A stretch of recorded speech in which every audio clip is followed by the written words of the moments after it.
جس پر بھی تمہیں یہ خیال ہے کلمہ ہے یہ کلمہ سوم لا حول ولا قوت الا باللہ، ذرا اس پر دل کو کبھی اگر آپ تصور کریں پھر فرض کریں دل ٹھک جائے، اس پر کوئی طاقت نہیں ہے۔ یہی بات تھی جو شیخ عبد القادر جیلانی رحمۃ اللہ علیہ نے اپنی وصیت میں اپنے بچے سے کہی۔ 11ویں دینے والے ہیں لیکن حضرت شیخ عبد القادر جیلانی کی وصیت اور تعلیمات کو کتنے لوگ ہیں کہ جانتے ہو؟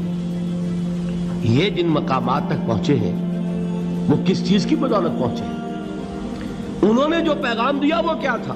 اے میرے بچے، جس طریقے سے قرآن مجید میں حضرت لقمان کی نصیحتیں جو ہے نقل کر دی گئی ہیں، میں یہ عرض کروں گا بالفرض اگر قرآن حضرت عبد القادر جیلانی کے بعد نازل ہوا ہوتا تو شیخ عبد القادر کی یہ نصیحتیں بھی قرآن میں درج ہوتی۔ اتنی اونچی نصیحتیں ہیں۔ اے میرے بچے، اس حقیقت کو ذہن نشین کر لے، لا فاعل فی الحقیقت ولا مؤثر الا اللہ۔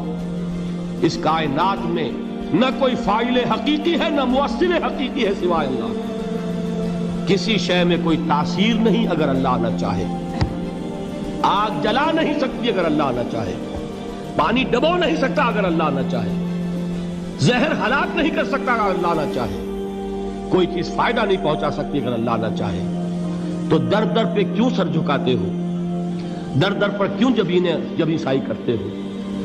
سب کے سامنے کیوں ہاتھ پھیلاتے ہو؟ ایک اللہ سے مانگو، ایک اللہ کے سامنے زمین پر اپنی جبین رکھو۔ لا فاعل فی الحقیقت ولا مؤثر الا اللہ۔ نظر آتا ہے ہمیں کہ پانی پیاس بجھا دیتا ہے، پیاس بجھانے کی صلاحیت پانی میں نہیں ہے، اللہ کے اذن سے۔ کھانا بھوک مٹا دیتا ہے، بھوک مٹانے کی صلاحیت کھانے میں نہیں ہے، اذن رب میں۔ دیکھیے یہی یقین تھا حضرت موسیٰ علیہ السلام کا واقعہ یاد کیجئے۔ سامنے سمندر آ گیا ہے، قوم دیکھتی ہے پیچھے کہ گرد و غبار کا طوفان، معلوم ہوا کہ فرعون اپنے لشکر سمیت آ گیا۔ لشکر جب چلتا تھا تیز رفتاری کے ساتھ تو گرد و غبار کا جو طوفان اٹھتا تھا اس کا تصور کیجئے، اور لمحہ بلمحہ وہ قریب آ رہا ہے۔ پوری قوم نے کیا کہا؟ اے موسیٰ انا لمدرکون، اے موسیٰ ہم کو پکڑے گئے۔ قرآن مجید نے تو یہاں وہ باتیں نہیں لکھی ہے، لیکن تورات میں یہ درج ہے کہ بنی اسرائیل جھگڑنے لگے، دست و گریبان ہو گئے موسیٰ کے ساتھ۔ موسیٰ ہمیں یہاں مروایا لا کر، اس سے تو ہم ہی بہتر تھے، وہاں کھانے کو ملتا تھا، زندگی تو تھی، بیگار ہم کر رہے تھے، موت تو نہیں تھی۔ اب جو کچھ ہوگا اس کا تصور کرو، جس طریقے سے ہمارے ٹکڑے اڑائے جائیں گے۔ تو لڑ رہے ہیں حضرت موسیٰ علیہ السلام سے، یہ تورات کی تفصیل ہے۔ قرآن میں صرف اتنا آیا ہے، پریشان ہو کر انہوں نے کہا انا لمدرکون، موسیٰ ہم تو پکڑے گئے۔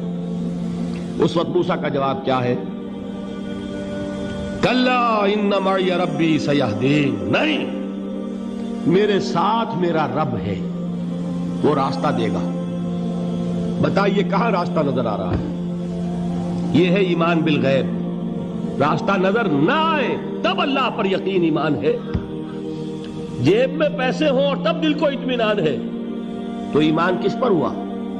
پیسے پر، اللہ پر نہیں۔ جب وسائل و ذرائع نہ ہوں اور پھر یقین ہو کہ اللہ مسبب الاسباب ہے، وہ اسباب کا پابند نہیں ہے، وہ اسباب کا محتاج نہیں ہے، اسباب اس کے محتاج ہیں۔